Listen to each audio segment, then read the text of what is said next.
Happy, I don't know what today is. Wednesday, Broncos country. We're back Wednesday. with Wednesday. We're live. We're back with another episode of Let's Talk Broncos. I'm Bree Maestas here with Zach Seegers and Joey Richards. Guys, how are you? I'm doing really good. I'm kind of disappointed I'm missing the Nuggets to relate this Broncos information to the fans and talk with my co-host here. But I'm always down to talk Broncos. I guess one Nuggets game won't kill me. Zach, how are you doing?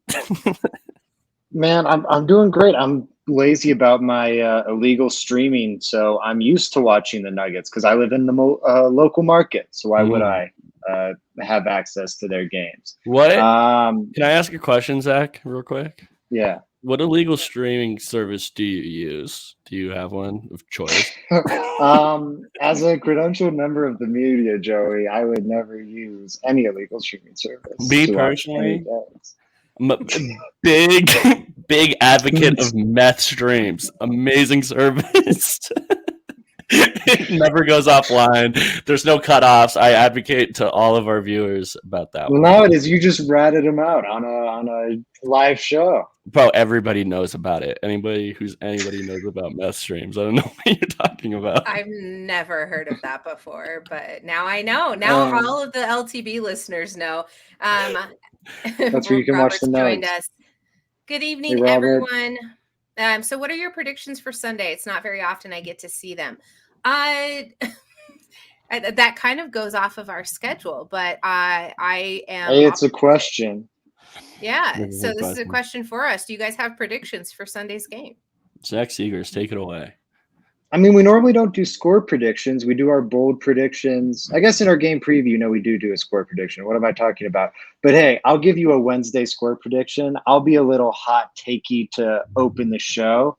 I think the Broncos. Oh goodness, sorry everybody. I think the Broncos have a sneaky good chance to win this game. And not only do I think it, but Vegas, the people that make money off of predicting games, could think the Broncos have a sneaky good chance to win it. The line opened at -1.5.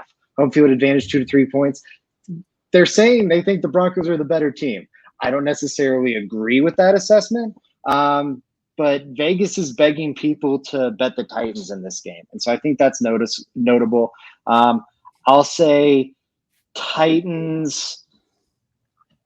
Oh, it's going to be a rough offensive game. Titans have no weapons. Their defense is really good. Broncos offense is still getting things sorted. I'll say Titans 16, Broncos 13.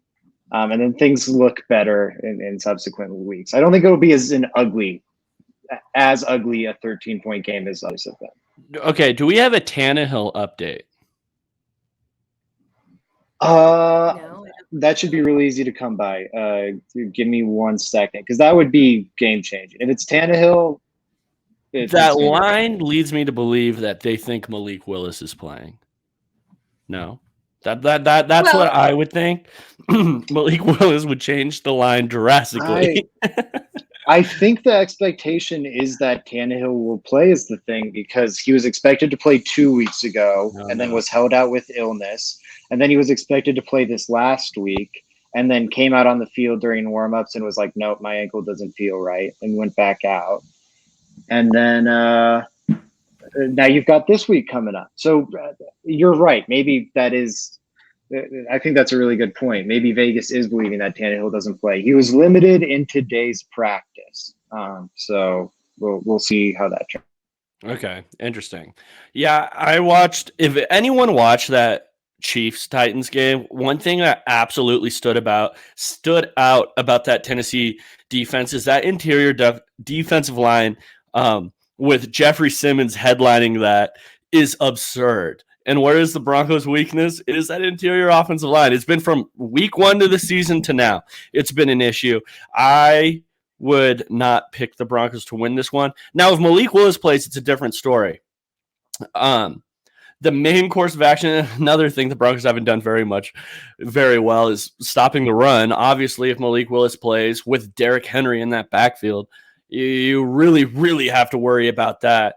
But if you can force Malik Willis to pass, I would be pretty honestly really happy with that. That I think the Broncos win if you can force that guy to pass. With their weapons, they don't have very good weapons, and their offensive line is kind of a mess too in pass pro. Yeah, that's a Yeah, great if point, it, Joey. Oh, sorry. I just wanted to hop in. Marcelino Gonzalez wanted to point to the same thing, Zach. I think the Denver-Tennessee line is a trap set by Vegas to attempt to make up money from other games on Sunday. I mean, I think that's fair. I do think the Broncos could eke out a win here as long as they're playing Malik Willis. If they're playing Tannehill, I think that changes things tremendously. I am very fastly approaching scared of the Tennessee Titans run defense. But the Broncos haven't had a running game to speak of recently. So maybe that won't be the big issue. I do think they will force Russell Wilson to the air. We will, if you're interested in hearing more of our bold predictions and preview for this Sunday game, you'll want to catch the Let's Talk Broncos live Friday and Saturday as we go over both of those shows for you all. Appreciate you all chiming in here. Zach, did you have anything else on that? Yeah, I just think the difference between Tannehill and Willis, of course, is so great right now. Like Willis's running ability hasn't been especially dynamic. I think Tannehill's the more effective scrambler. He's not more athletic, but he's the more effective scrambler at this point in their NFL careers. He's the much better passer. I think he's a really underrated quarterback, honestly. I don't know. He does a lot of things well. He's part of the reason for their success. If you've got him and Henry, you have to respect, even as bad as the Titans' weapons are, and they are atrocious, you've got to respect the passing game some. If it's Malik Willis, you're going to see like 8-9 man boxes on every play, and it's going to be like, all right, just shut this shit down. Dare them to throw on you. Dare Malik Willis to throw on Sertan. Sorry. Yeah, no, it's like, so the thing that you would have to worry about Malik Willis isn't necessarily the scrambling. I mean, that's definitely something you have to game plan for, right? Is the scrambling if it were Malik Willis. But the bigger thing is the designed runs, the read options, stuff like that, where it's designed to get Malik Willis the ball in open field. That's more what you have to worry about. The scrambling stuff, honestly, it doesn't get enough credit. People think that it should just come natural to these guys. It isn't. We saw it with Justin Fields, right? Justin Fields last year and was not the running threat he was, especially in passing plays, because his pocket awareness just was not there. And you're starting to see it specifically this last game. While the Bears have implemented more designed runs for Justin Fields, he's getting so many yards working around that pocket, finding holes in the pocket, and then taking off and running. And then it's a trait that is developed and worked on. It's not something that just comes natural and every athletic quarterback does. Finding the soft spot in the pocket is not just like an easy thing, I think, like some people assume it is. And he looks uncomfortable and chaotic right now. I think that's a great point. And the other thing about great running quarterbacks like maybe Fields or Lamar or even Josh Allen, you have to respect their throwing ability. You like, I don't know if you have to respect Malik Willis in the passing game right now. So I think, even Henry and everything, you saw it kind of in the second half of that Chiefs game when they were able to just load the box up and just throw every asset they had at stopping Henry. Like, he's not God. It can limit him if you throw all 10 defenders at him at a time. Right.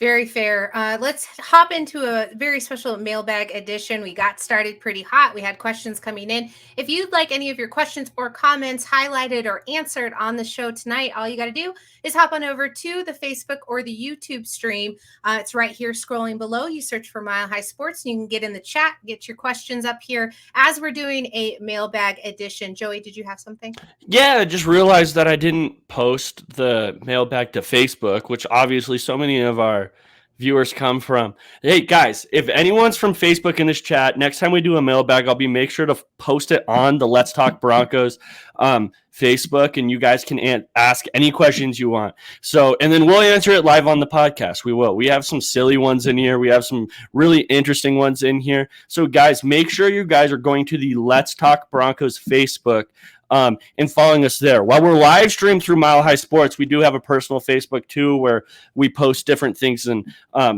like we've mentioned, some specific content that you won't get anywhere else on the Let's Talk Broncos Facebook page. So make sure you're following that. Thank you, Joey, for that. And since we're here, we probably should hop into the injury report that was released today. Some questionables, some limiteds. We obviously heard that KJ Hamler is going to be limited for practice with the hamstring again, which is sad. I thought he was on the road to recovery, and it doesn't look like that's the case. Guys, what do you think about that brand new news that we got today? It's disappointing because, like, you want KJ to stay healthy, man. It's been through his career this far, nagging injuries, and then the big one. But it's been a lot of nagging injuries as well through KJ's career. And you really like them to stay healthy because, I mean, I've talked about a bunch on here. The guy brings a different dynamic to this offense that none of the other receivers bring, with his elite quickness, and then not just quickness, but his ability to just run 1,000,000 miles per hour straight if he wants to as well. We saw it in the last Broncos game. He had a big catch down the field from a Russell Wilson bomb. And I was kind of thinking, hey, why haven't we incorporated this guy more, right? I think everyone was thinking about that. Why is his production not to the level of these other guys? Why isn't he seeing the field as much? Why was Kendall Hinton in there for such a long time? But this is a setback. It is. You hope that he comes back for this game, so it kind of alleviates that a little bit. Like it's not a huge issue. But for how much I like KJ Hamler and his skill set, it's hard to be super excited about him when he's not on the field a ton. So I really hope he's healthy and ready to go, especially coming off this big one and battling all the issues he has. I would feel really good about it if he played this week. Yeah, it's been valuable. I think the problem with the hamstring is you don't want to tweak it. Like we've seen it with Greg Dulcich. They were so conservative with him, not playing him at all for such a long period of time. And I do think there's some merit to that with the hamstring injury specifically. Sucks that this continues to burden KJ's career. He's been a go-to guy when the Denver Broncos have needed a big play. Even in times when he hasn't gotten the ball, a la the Colts game. He's been the go-to guy there to make a big play. Yeah, absolutely hurts. What jumps out to me more with the injury report, honestly, is Justin Simmons and PJ Locke. Now, of course, joining Caden Stearns. I guess he's not on the injury report, but he's not practicing, right? Is he on IR? Yeah, I think he's on IR. I'm pretty sure with that. May have moved in that direction, but that's not information that I heard today. All right, let me look. See what that, because if he's back healthy, that would change things. I heard that hip was maybe scared. Yes, IR. They did 2 weeks ago. They placed him on IR. So. Okay, so you're already down him. He's, I think, arguably the second best safety in that room. You're now potentially down Justin Simmons, the best safety in that room, and maybe down PJ Locke, the fourth best safety in that room. And all three of those guys are the guys where, like, if they come in and start, you feel okay about it. There's a reason they activated Anthony Harris. But Anthony Harris was on a practice squad for a reason too. Like, I guess he's the veteran presence, and I'd take him over Delaren Turner-Yell. But you're looking at that position of strength suddenly maybe being a weakness. And then edge, Baron Brownie not participating in practice. Randy Gregory isn't ready to come back yet. Bradley Chubb's now off the roster. Those are two positions of strength that were like the backbone, the spine of this defense, now looking like positions of weakness. Now, I will say it is important to because you mentioned Baron Browning. There is at least a little hope that he'll play this next week, right? I've heard that at least, is that there is a little hope that, hey, Baron Browning could possibly play and we really want him to suit up, and if he's ready, he could be good to go type situation there. That's something of note, because I think that's the biggest name other than Justin Simmons on that list is Baron Browning, especially after that Bradley Chubb trade, right? Baron Browning's role is so carved out. The Broncos pretty much bet on his future. They put their chips in on Baron Browning and said, we think this guy's it. So that's a big name on there for sure. Yeah, and I think he was injured his rookie year too. He was injured a good bit at Ohio State. It's both him and Randy Gregory have those concerns. It's something to continue to monitor. And yeah, the Broncos need a lot from him. There is a good chance he plays this week, as is the case with Justin Simmons. But I'm definitely worried to see both those guys not participating. Right.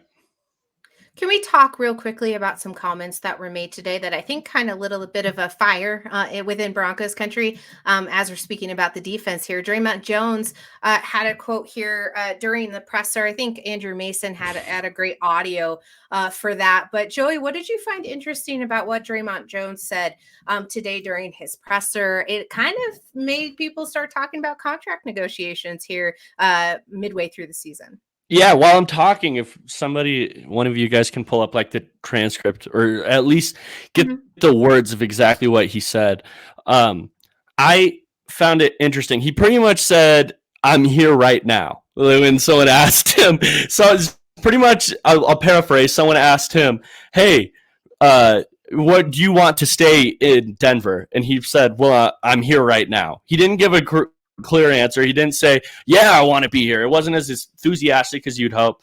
I'm not bashing Dre'Mont Jones. Dre'Mont Jones has always just been a real dude since he's been a Bronco. He's spoken his mind exactly how he feels, and I respect it. I respect when athletes say that. Yeah, Zach. I view my standing with the franchise as this is Dre going into year 4, Jones said. That's all I can say. I'm here right now. Yep. He didn't, and the question was, do you see, what was the question, Zach? Do you have that? No, I don't have that word for word. He also said, money is going to open up if you lose anybody under contract. So that's what it is with that. Yep.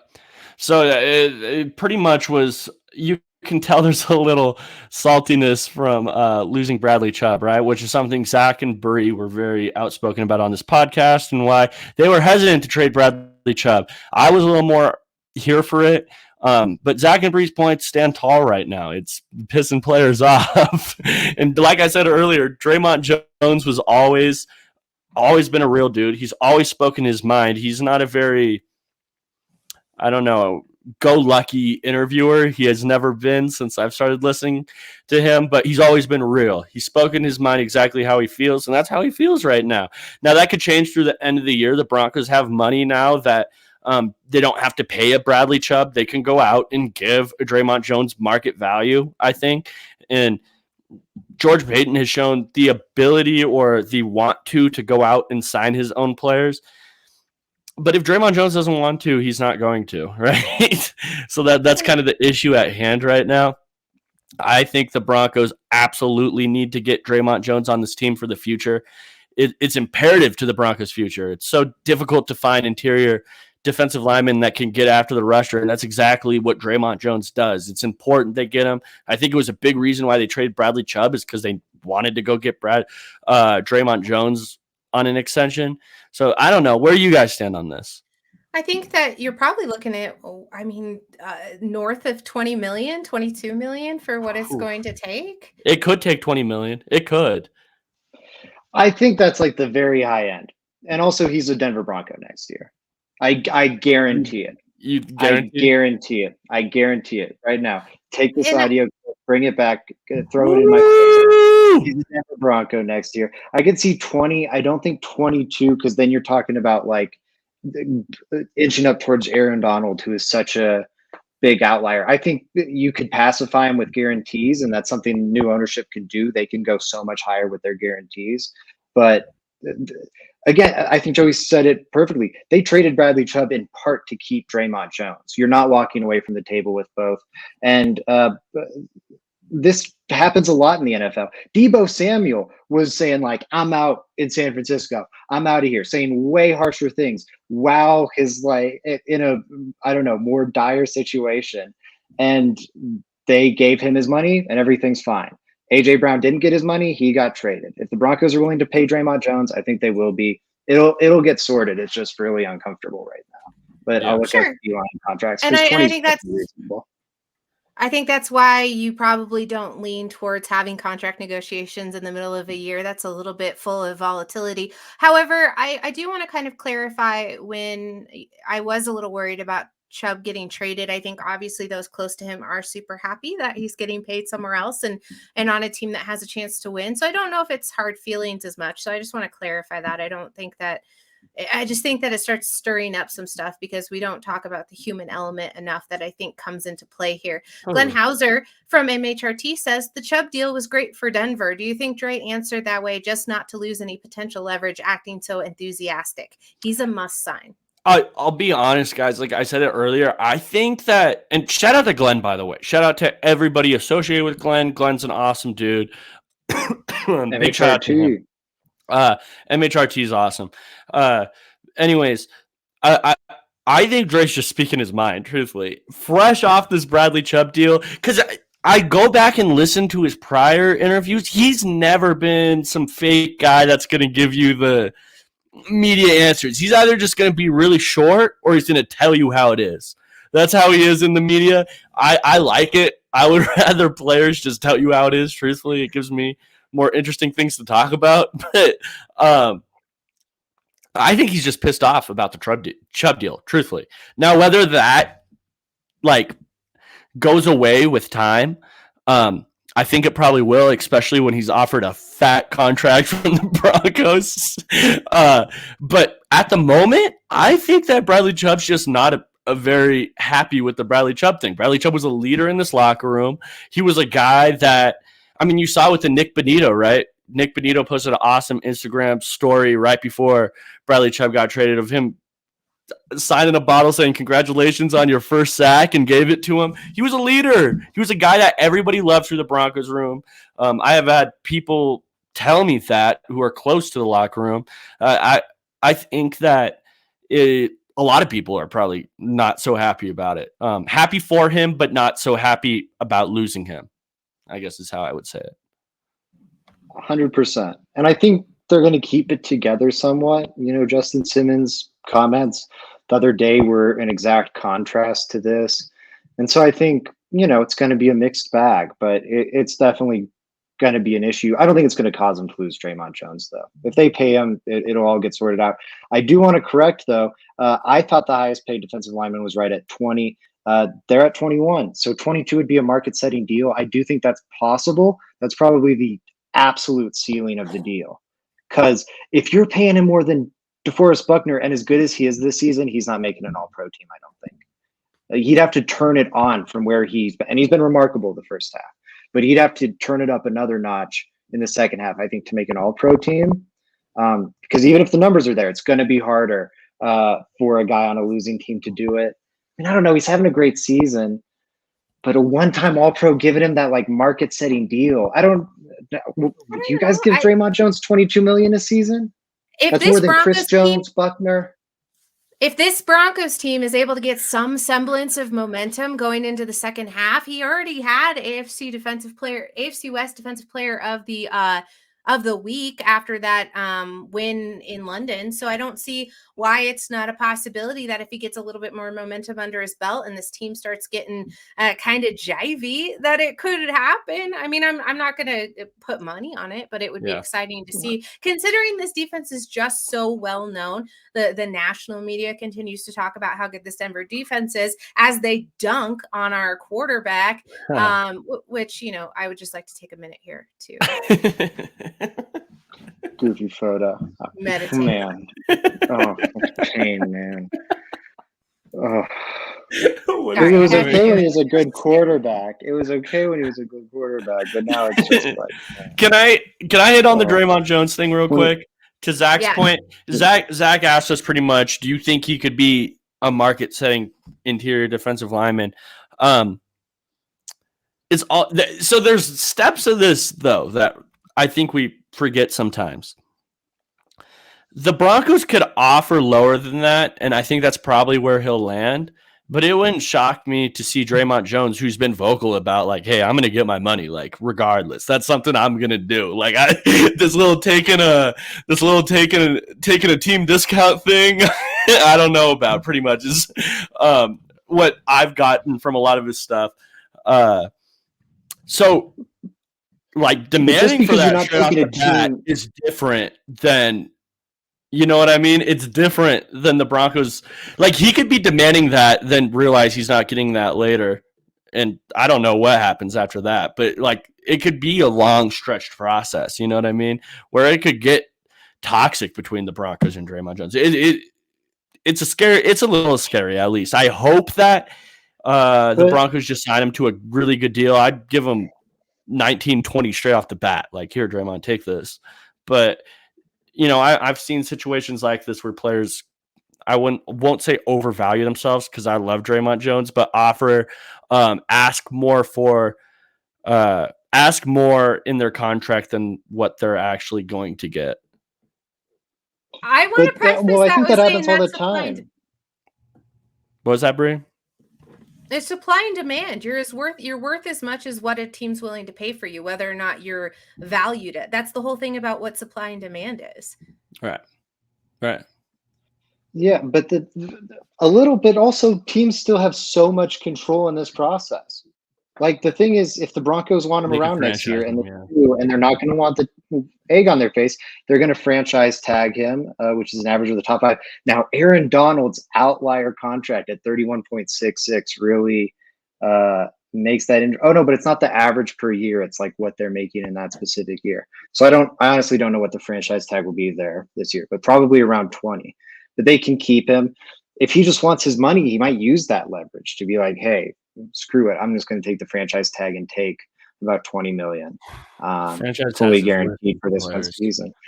But I don't think so. There's not been many stories recently. Like, these players are good and teams will still play that or pay them off an injury. But good Dre'Mont examples Jones, are like Dak Prescott. Everyone said the same thing about Dak Prescott. And then he had a season-ending injury, and then the Cowboys backed the Brinks truck up for him. And while I think you're right that, like, hey, players overvalue themselves sometimes and things can get really ugly. Like, I point back to Debo and other situations like that where got super ugly, about as ugly as it can get. And the Niners didn't make him the highest paid wide receiver in the NFL. It wasn't even like close to it. It was the same amount of money that like DK Metcalf got and AJ Brown got and everything once AJ Brown got traded and whatnot. It was in line with the market value. The fact that Leonard Williams is right there at the top with the Forrest Buckner at 21 million is going to be Dre'Mont Jones's best case. It's going to be hard for me to swallow him making more than Buckner or Chris Jones or Jonathan Allen. Just because I think they're more valuable players right now. But the Leonard Williams one is going to be a feather in his cap. Yeah, I agree. Yeah, I agree. I don't know. Dre'Mont Jones has just been so real with it. I mean, he's had comments going even back to last year where it's like pretty much indicating I'm going to get my bag. Like, that's what I'm going to do. I'm going to cash out. And also there's something to be said for Dre'Mont Jones is an interesting player because I said this last podcast, but his development hasn't been like, oh, he's a superstar from year 2. No, it's been like when you draft a player in Madden and see a player develop, right? It's like, oh, he gets +2 overall better every single year. He's not necessarily a household name. I don't think he gets the same luxury as some of those players you were mentioning, like a Deebo Samuel or I don't remember some of these other guys you were mentioning, but like a Deebo Samuel, for example, who immediately became, oh, he's a superstar in the league. Dre'Mont Jones has not been that. When Dre'Mont Jones gets signed this offseason, there's going to be a lot of those weird NFL accounts just saying who under it in the Ian Rappaport tweet. He's not that guy. He's not the household name. He's a guy I value a lot, but I don't think a lot of people outside the Broncos or fans know about him. I wonder how much that plays in it, just because it's been such a interesting route to get where he is now. Definitely. Yeah, fantastic point there, Joey. Glenn Hauser again has a tremendous question here, and we're going to go into our mailbag portion. So I just wanted to know, do you guys have any strong feelings towards 3 departures you expect in this upcoming offseason? Let me pull up the Broncos free agent list. And while we're doing that, we can circle back to that one. Samuel's saying the Broncos need to try to finish the season on a strong note because I think winning, you could attract some bigger free agent names. I think that's been the quest all season long. You bring in Russell Wilson. You're hoping that a winning record brings in some more players. Bill also says money attracts free agents. TBH. LOL. It's true. It is true. The Walton Penner group has some very deep pockets. And I think there was a conversation over with the LTB crew in our group chat today about that very thing. Somewhere Yep. along the line, someone's got to pay, and you want to retain some of that talent. And questions are going to be popping up around that during this time. Go ahead, Zach. Yeah, I think it depends how you're defining like top. If you're saying notable, then like Melvin Gordon's probably in that group. Kareem Jackson's probably in that group. Dalton Reisner's in that group. But like those are all guys the Broncos are probably ready to move on from after this season. So I don't know if those are top departures from like what the Broncos are losing standpoint. Um, Calvin Anderson or Billy Turner. I don't think the Broncos bring both those guys back. I could be wrong. Maybe you like Billy Turner at right tackle, but he's more of a zone guy. If you move on from Hackett, you might be looking for a different type of tackle. So I don't know. Probably one of those two tackles is in the top three. Maybe Dalton Reisner, nonetheless, just because it opens a hole on the line because he's not great. Alex Singleton, but with the way he's playing, they probably bring him back for something cheap. PJ Locke, he's a restricted free agent, so they could bring him back, but I could totally see him leaving, and he'd be one that would hurt. No one that's super critical, but you could see some of their depth get cut out from under them. Totally. Yeah, PJ Locke is a guy I'd love to have back. Just in that group, it's not a name people throw around a lot, but PJ Locke has had two awesome off seasons in a row, obviously front of the pod, but I'm not even being obvious in here. I'm not even being biased right now. PJ Locke has had two really good off seasons in a row, and he's a guy that I think if he got on the field, like who knows what could happen. I'd love to see him on the field at least a couple times just to know what I have there. Like in a starting lineup, I would love to see it. He's one of those guys where you keep around special teams. You want to keep him around for. You want to keep him around because you think he's good depth. And then 3, we don't know what he looks like in a starting unit. Can he possibly be a starting safety? That's hasn't been seen yet. I wouldn't throw all my chips on that side of the table. You know what I mean? But is it like, do we have a definitive answer? No, we don't. One more from Glenn, just because I think it is an important question. Zach, does the in-person atmosphere around the team feel a little bit different after the win in London that stopped the skid? I think it's hard to say because right after that, they have the bye week. You know, media is not around the team for the bye week. And then Monday was just, we were in the media workroom and Hackett came in and then the new players came in. And I don't think the new players are the best way to read the locker room. I liked Jacob Martin's answer. I asked him about, hey, Jets defense is great. Broncos defense is great. What similarities do you see between the two rooms? And he talked about the temperament and the attitude and how everyone has high standards and a similar mission, stuff like that. Thought that was good. And today, you know, it's just more like Russell Wilson's a bit of a robot, and I don't think you're reading a ton of emotion off of him. So I don't have a great answer for him. That's fair. Thanks for humoring me because I was interested in that as well. No, you're fine. I'm sorry. I don't have a better answer. Yeah, you failed me, Zach. I'm just kidding. I want to hop into Jolene's question that kind of stumped me today because I think that there's a lot of potential answers to this one. She asks over on Twitter, who will be the biggest impact player on offense or defense versus Tennessee this upcoming Sunday? I do want to point out she said Dre'Mont Jones. She said Dre'Mont Jones. I'm going to go with the other Jones. I'm going to go with DJ Jones. And an offense that possibly could be playing Malik Willis. Obviously, Derrick Henry, who I was talking to you guys about, is just, man, people appreciate while Derrick Henry's here because we might not ever see anything like him again. We haven't seen anything like him before he was here, and we haven't seen anything enter the NFL while he's been here. You know, big freak like athlete like Derrick Henry as we haven't. But if we're looking to stop the run, DJ Jones has been phenomenal in the run. He's been that guy that he's been the one consistent run piece on this Broncos defense, along with, I would say, Singleton. Honestly, those have been the two biggest run defenders on the Broncos. DJ Jones, though, his ability to be quick at the line and then also be stout at the line, be powerful at the line.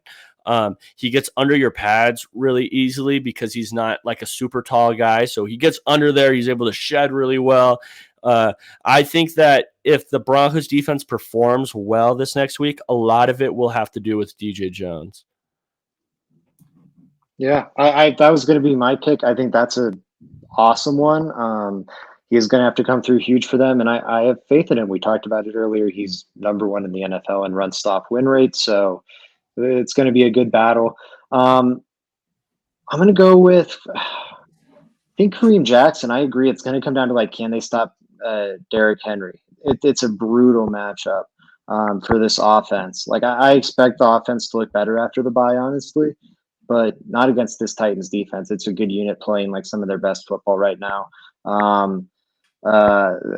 It's going to be on can you limit Derrick Henry? And I think Kareem Jackson's going to be an important piece of that, especially with Justin Simmons potentially out, Caden Stearns definitely gone, and maybe PJ Lockout. It might be Kareem Jackson and De'Aaron Turner-Yell out there, in which case you're going to need Kareem Jackson to clean up a lot. Well, we know we can trust the veteran presence. Their newly named team captain, Kareem what? Crazy hot take. Is this the ideal week for De'Aaron Turner-Yell to be on the field? If you had to pick 1 week. That's a good take. If you had to pick 1 week, that's a good take. This guy whose only thing is just fire down run and hit. This might be the 1 week where you're okay, we can live with some De'Aaron Turner-Yell, but still, it's going to be on those guys. If there's a week to have 2 run-stopping safeties in Kareem Jackson and DTY, it would be this next week. It would be. And if it really, really would be, especially if Malik Willis is playing, man. Obviously, I'd rather have the other. Yeah, obviously, I'd rather have Justin Simmons out there, guys. I don't want you guys to think that I'd rather have DTY out there than Justin Simmons. But if there is a week DTY has to play, it might be this Titans, preferably this Titans week, right? Because if there's one thing I know he can do, is it's run and hit. He's a run and hit player through and through. He's going to go run 1,000 miles per hour and hit somebody. That's something DTY does. So we are obviously running a little bit late here as we've had lots to talk about. So I am going to go through a couple of rapid fire ones real quick because I found it really funny that Jolene also followed up with the Blue Hands help predict or help contribute to another victory, which I think the Blue Pants will. I just wanted to throw that out there, that I think if you change it up, I don't care what they win in, as long as they're winning games, I'm a fan of it. Do you guys have an opinion on the Blue Pants before we move on? Okay, people are going to hate me. I like them. I like them. It's fun. It mismatches. Maybe you could figure out to make it work better, but I don't mind it. It looked better it looked nice in the game. They finally won a game. You got the best Russell Wilson performance. You got the best offensive performance. Let it ride. Can I give my take on this? There's something to those blue helmets with the white jerseys matching the blue pants. There's something to those helmets with the white with the blue. There's cool that. Okay. I agree. Maybe we need to change the stripe. That's something we might have to do. You know what I mean? That looks a little crazy. I really like them because everyone is so mad about it. I feel that too. I'm so LTB. I'm a contrarian at heart. We don't agree on anything, but we unanimously agree. Blue pants. Blue pants. Blue pants. Frankie wants to know what's the best fast food restaurant. To which I have to say it's obviously Subway. The Danger Witch. Official fast food restaurant of LTB. Actually, I hate Subway. I think it's foul. Are we saying true fast food or fast? No, it has to be true fast food, bro. If it doesn't have a drive-through, it's out of the conversation. Yeah, has to have a drive-through. We're saying true fast food. In which case, I think I'm going Wendy's. I think I'm going, and I don't think it's the best. Just my exposure to fast food is so minimal that it's only when I drive down to Westcliff, and that's a reliable one on the drive. I'd say actually Santiago's. If we're going to count Santiago's Mexican restaurant, which does have a drive-through in Castle Rock, let the record show. Okay. Then I'm going to Molly Kitchen, but I think you're breaking the rules. All right. If you guys want a good burger, go to Shake Shack. Shake Shack is a good fast food. Does Shake Shack have a drive-through? Yes. What are you talking about? Of course, Shake Shack has the drive-through. The one I went to didn't have one. You went to the wrong one. I don't know what to tell you. But Bill says Chick-fil-A easily if it's a drive-through or Zaxby's. That's true. Chick-fil-A is fire. I Zaxby's. don't know what Zaxby's is. It's a southern chicken place. I had it Is it when I like was in Cane's? Georgia for a little bit. Cane's is fire too. Yeah, kind of like that. Cane's is good. Something's wrong with Glenn. He says Dairy Queen has ridiculous burgers. There's don't one thing believe I'll it. never do, Glenn, and he commented about. Let's eat He it, said I Dairy dress like Queen. Vic Fangio earlier. There's one thing about Dairy Queen is that you never go there for the food. Never. If you go to Dairy Queen, it's either for the ocean water or it's for like some sort of dessert. You're not going there for any other reason. The ocean water's from Sonic, you nerd. Sonic, yeah. Wait, Dairy Queen, you go there only for the ice cream, the blizzards and stuff. Thanks for the question, Frankie's Films. I keep putting an S on the end of that. Frankie's Film, at Frankie's Film. Please go follow him over on Twitter. I'm sorry. Part of reading the LTB family now. Do it. Ooh. Yeah, or else. Man, Chris Zach, Chris is wrong too. Sorry. Dude. No, you're fine. I'm really struggling to find the. Okay, here it is. Sorry. Jason P over on Twitter asks, will the owners consider firing Hackett? How will that go over in the locker room? We just won a game, folks. Yes, they will consider firing Hackett at the end of the season. That's already being considered. How will that go over in the locker room? Fine. If Evero walks too, there will be some sad defensive players. Other than that, it'll be fine. Christopher's food takes are wild, by the way. I just want to throw that out there right now. Is there more things happening that I should be? I like Christopher, by the way. Shout out to Christopher. He sent me a big list of I'm trying to formulate a watch list of college football players, and he sent me a big one. So shout out to him for that. I do not feel his food takes though. That's one thing. He also doesn't like yours, so we have an impasse. One game with still an incredibly ugly offense. Why have an offensive-minded coach and we can't score? Robert Armstrong over on Facebook poses a really great question. Broncos need to score more points. Thankfully, Russell Wilson said today that hopefully the second half of the season, the Denver Broncos can score more touchdowns. You guys think it can work? Because I think it could. What's the worst that could happen if you score more touchdowns? You win some more games? I think they can. I'm feeling optimistic about the Broncos. Not like super optimistic, but I think like it won't be the tire fire it was in the first 8 games. Bold predictions with Zach Sears. I think it's gonna be fine. It's gonna be palatable.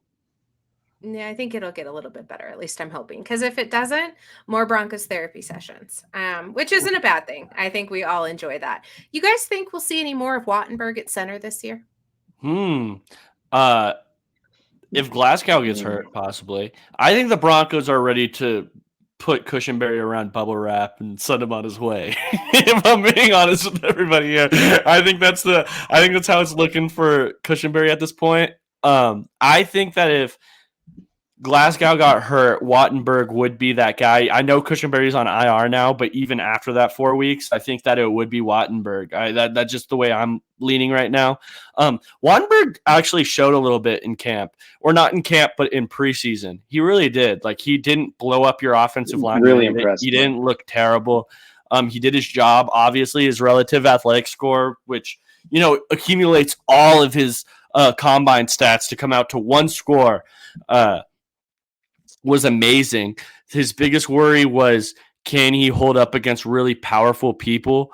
And in the preseason, he looked like he was doing a pretty good job of it. So I'm kind of hopeful for Wattenberg. I would want to keep him around. And if he got hurt, I'd like to see what he could do, especially if the Broncos were losing. If the Broncos start losing, more the merrier of young players. I want to know what we have. Yeah, if you're out of this, why not give him a look? I would say you probably don't see him unless there's another injury at center, like Joey said. But yeah, it's really promising what you're seeing from him. I think long-term, he's probably a depth interior offensive lineman, and then you love his versatility to play all 3 of those spots. But I think there's a decent outside chance he could win a starting job down the line.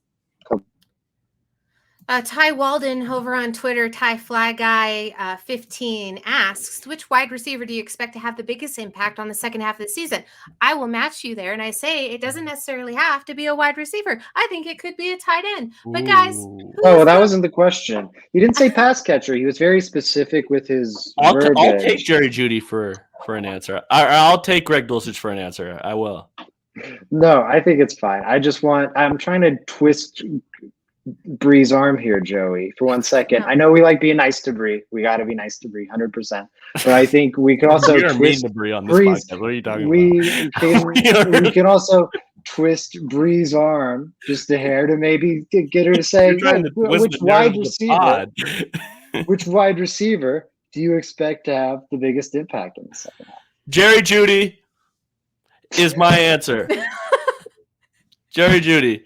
Bree, just say Greg Dulcich. I think that's a fine answer. I think that would be my second answer. I'm not going to change my answer just because Zach tried to fight me over it. Greg Dulcich it is. I have Jerry Jeudy. Jerry Judy's been great. I'm not pushing back on that. I'm getting tired of people thinking Jerry Jeudy needs to be Jamar Chase to be worth keeping on this team. I'm tired of it. I don't like it. All you people can go kick rocks. I'm not here for it. I don't like it. It's not good. Where he was drafted doesn't you should erase that from your brain and just be like, where does he stand on this roster? Right. And that's how you should be evaluating him at this point. The Broncos have had honestly no more consistent receiver. While Courtland Sutton has a little more yards than him, it's a tiny bit. And he hasn't been good those last few games, while Jerry Jeudy has been consistent. For me, I go Jerry Jeudy. And by the way, this is Jerry Jeudy playing with a quarterback that honestly doesn't read the middle of the field that often.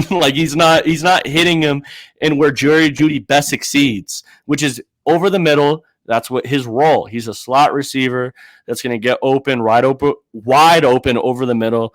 And he's been winning outside the numbers. So I'm going to go with Jerry Jeudy. Yeah, I think Jerry Jeudy would be my pick too. And Greg Dulcich is a fine answer. I want to be clear. I'm not trying to even pick on Bree. It was a joke. It was a bit. But I am curious because we all know Bree likes Greg Dulcich, as she should, by the way. I think Greg Dulcich on a per game basis is the most effective pass catcher in this Broncos offense. He could easily be the right answer. But I know that's Bree's answer for who's the most productive pass catcher. Who do you think will be the wide receiver with the biggest impact? Jerry Jeudy, probably, just because I feel like unless Sutton's able to come back from that slump, I think Sutton would be my answer that I'd want to go with, and I don't know why I'm so. It's like oil and water with the Jeudy conversation. And at least I'm able to admit that. So whenever you're watching the pod, if I have a take that you feel is especially spicy towards Jerry Jeudy, just know that I've always maintained this level of heat, and I can't take it back now. That would change. hashtag hater. And so Sutton had more receptions and yards in the first half, so I think that's a totally reasonable pick. Yeah, I'm hoping it's Sutton. I don't think that he's on a backslide for the rest of this season. I would assume after a bye week, after getting some downtime, some space away from the game, I would assume that because of his level of maturity and commitment to this game, that he would. And that is not a knock on another player. I'm just saying because I know what it Sutton feels is. like a knock. Just because I know because I know how Sutton is, that I think that he needed to step away for a second to gain a little bit more of a bigger picture here on what he was trying to do. Because the chemistry between him and Russ is air apparent. Like there's really some question mark of what's going through Sutton's head, and I think that he could, very much so take a step back and then come back in fresh. So that's what I'm hoping for. But until I see it, it's really not going. I just can't say it's going to happen. You know what I liked about Teddy Bridgewater? He could see over his offensive line, and he would throw to open receivers. Damn. That's not a shot at any other quarterback. Wow, I'm just saying what I like about Teddy Bridgewater. The Let's Talk Haters podcast. No, I feel you guys. Get your stuff off. I appreciate it. Damn. Cue to the pick. You guys are ridiculous. You're ridiculous. I didn't do it. Derek Lucero over on Facebook. Derek, I think you might be new, at least to my eyeballs. So welcome to the Let's Talk What's going on, Broncos Derek? podcast. Welcome. Thank you for commenting and joining us and getting your questions highlighted. If you want to be like Derek, you got to go find us on Facebook or YouTube for Let's Talk Broncos, which you'll want to search for Mile High Sports. And then you can comment and we'll read them back to you as we're doing now and react to them. Y'all think Peyton Manning, PFM, Peyton fucking Manning in our front office is still a possibility? Spell it How out would that for him, Bree. how would that hypothetical Broncos power structure work? I don't know, Zach. Do you have an answer here? I think it's a small possibility. Broncos country, don't be for this. Do not be for this. The fact Peyton Manning has made one big football decision on record. Actually, he's made two. Number one, he stumped hard that Adam Gase is the next offensive coaching genius and he deserves a head coaching job. And he went to bat hard. And the owner, he called up multiple owners. This is absolutely reported on record. Is that quarterback talk, bro? Like we talk about coach talk, we talk about GM talk. What do you mean in front office? We're talking about him as a front office people hire coaches. Yeah, but wasn't he stumbling about Adam Gase was a good coaching decision? Wasn't he a quarterback at the time when he was doing that? No, that's him retired. His two big football moves that he pushed for were Adam Gase to get a head coaching job, and then when it was an utter disaster for him to get the second one with the Jets, he called up Woody Johnson personally and told him to do it. I don't know. I would like to have Peyton Manning influence at least a little bit in the Broncos. As smart of a player as there ever was in the game, there might not ever be another one. His eye for the game is phenomenal. Like, I don't have any for a guy like that, I would feel weird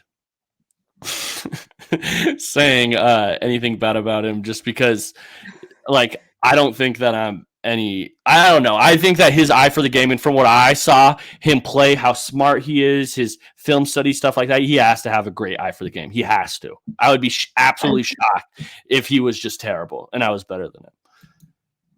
I don't know. I just don't think you want, like, and that's fair. I think he probably is better than the average media person or the well above average media person. I don't know. I don't think, like, give me a real GM. Give me real GMs. I don't need another John Elway situation. Influence, the Broncos were lucky; it worked out well.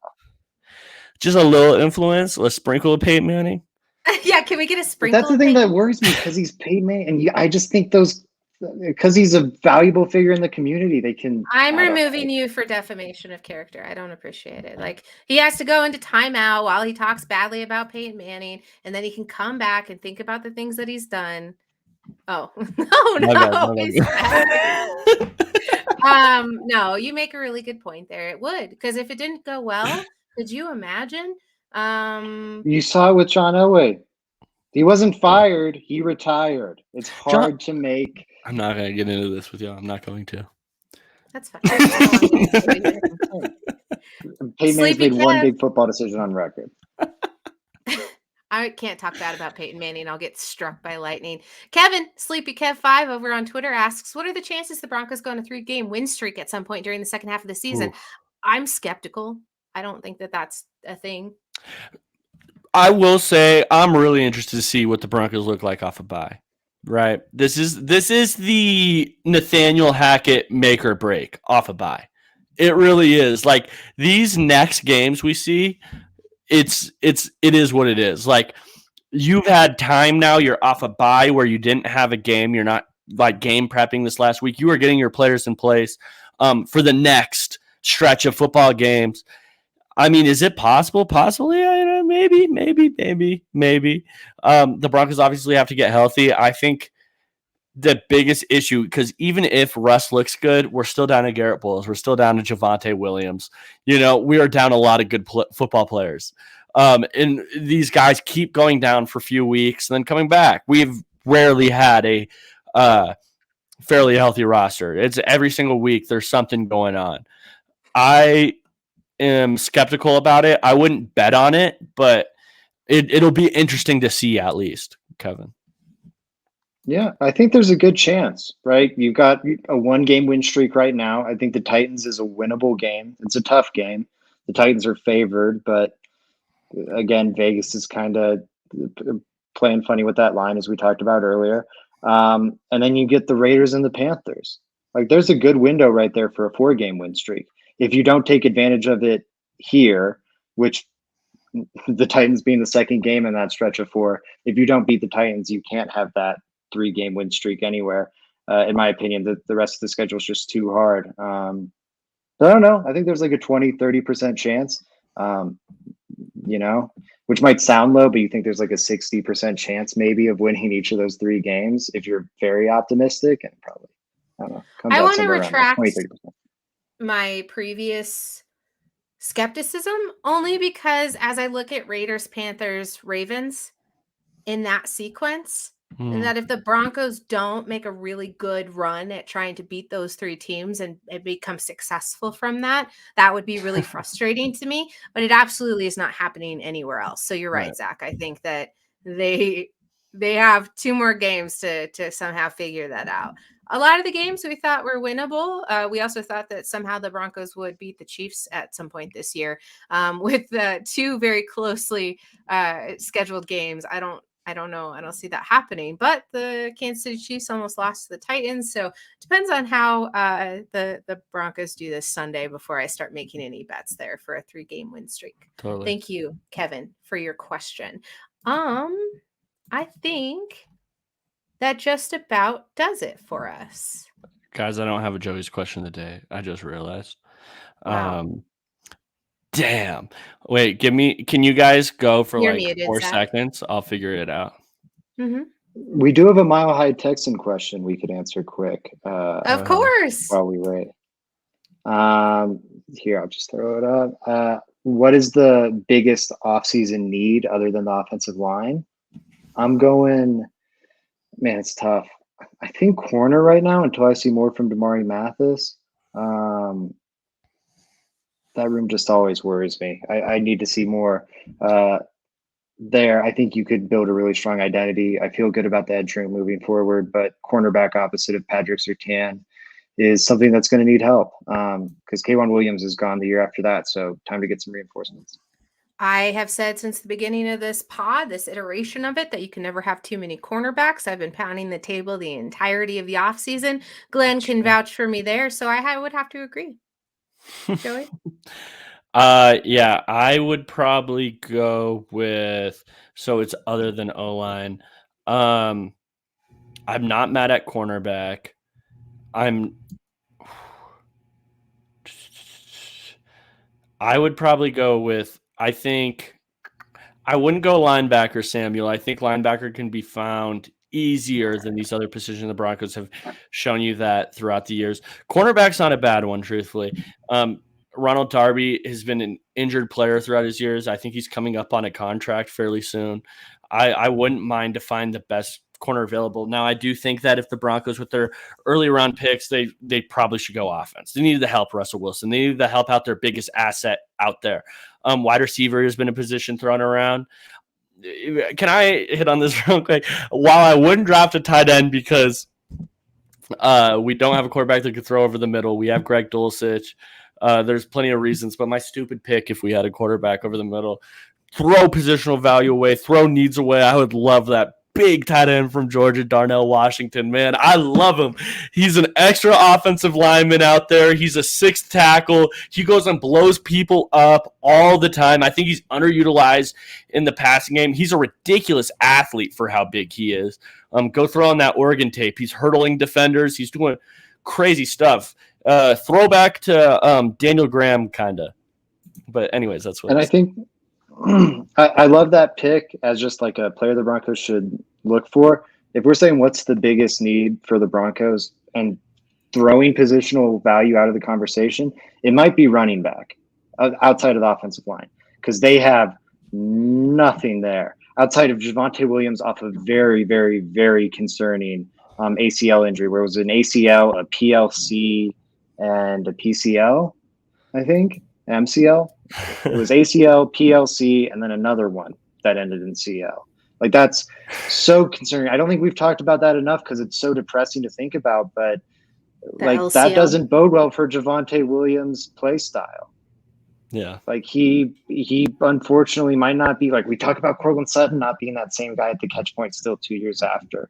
Like I'm not saying the Broncos should spend the most assets at that position, but in terms of what's like their most desperate need, it might be running back. That's rich coming from someone who doesn't think running backs are people. But thank you, Zach, for that. I think the Broncos should be looking across the board. I just think Melvin Gordon's not very good. You're done. I don't know what to tell you. You're done. Oh, I didn't mean to put up that big. Joey's question of the day, featuring Zach Seekers and Joey Richards only. Oh, there we go. Breeze here. Whoa. Where was Kareem Jackson drafted pick-wise? Closest wins.